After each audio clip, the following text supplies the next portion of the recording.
कहानी वो खोया हुआ शहर। यह कहानी एक छोटे से गांव के एक छोटे से लड़के की है जिसका नाम था विक्रम।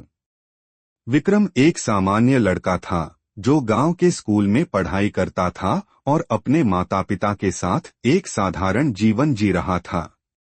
लेकिन एक दिन उसकी जिंदगी में कुछ ऐसा हुआ जिसने उसकी पूरी सोच और जीवन के दृष्टिकोण को बदल डाला। विक्रम का गांव जंगलों और पहाड़ियों से घिरा हुआ था। गांव के लोग जंगल के रास्तों से बहुत डरते थे क्योंकि वहां कुछ अजीब घटनाएं होती रहती थीं।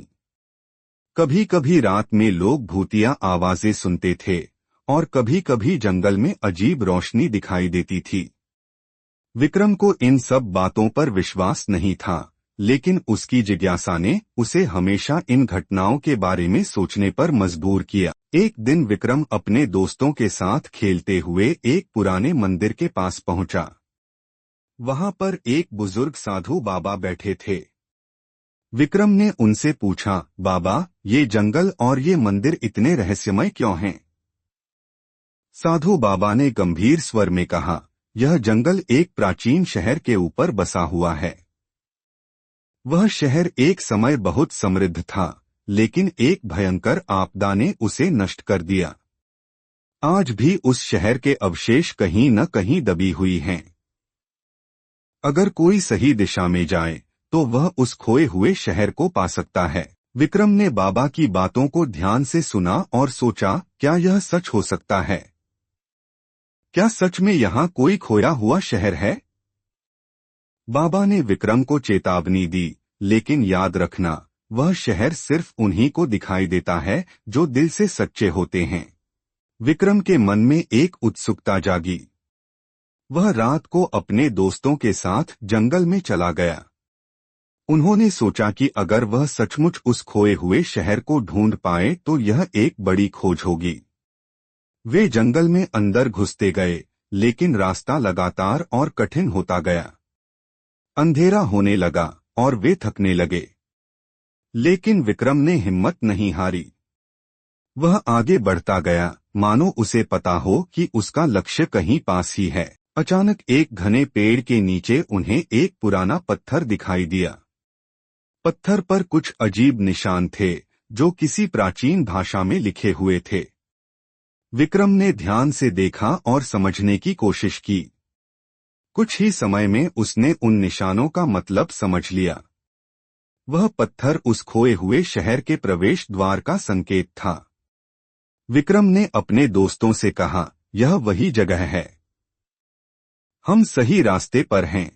वे सभी उस पत्थर के पास से आगे बढ़े और कुछ ही देर बाद उन्हें एक गहरी गुफा दिखी। गुफा के भीतर अंधेरा था, लेकिन विक्रम ने डर को नजरअंदाज किया और अंदर जाने का निर्णय लिया। जैसे ही वे गुफा में प्रवेश करते हैं, अचानक एक रहस्यमयी रोशनी ने उन्हें घेर लिया।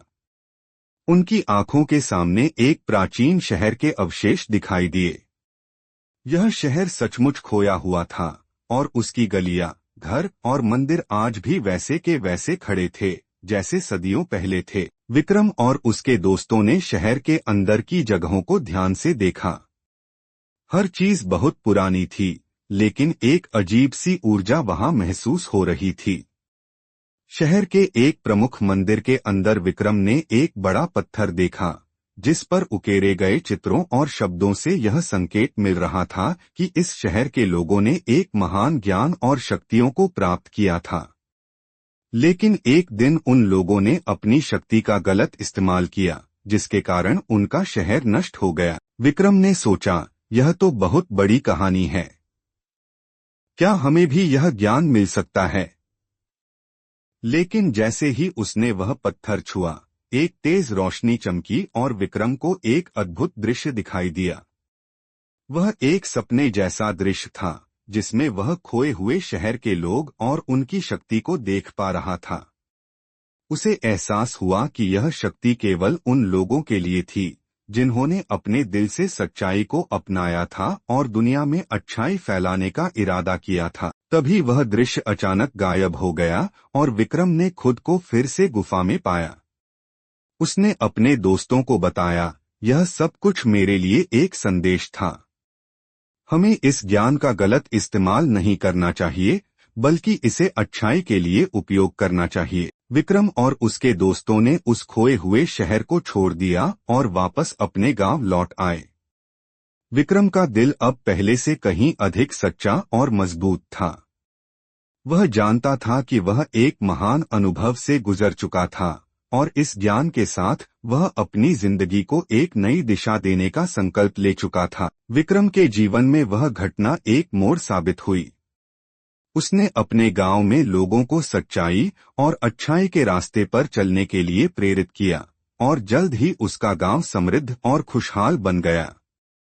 विक्रम को समझ में आ गया था कि खोए हुए शहर का असली रहस्य यह नहीं था कि वह किसे दिखे, बल्कि यह था कि वह ज्ञान और शक्ति का उपयोग कैसे किया जाता है। यह कहानी हमें यह सिखाती है कि किसी भी शक्ति या ज्ञान का सही इस्तेमाल सच्चाई और अच्छाई की ओर होना चाहिए।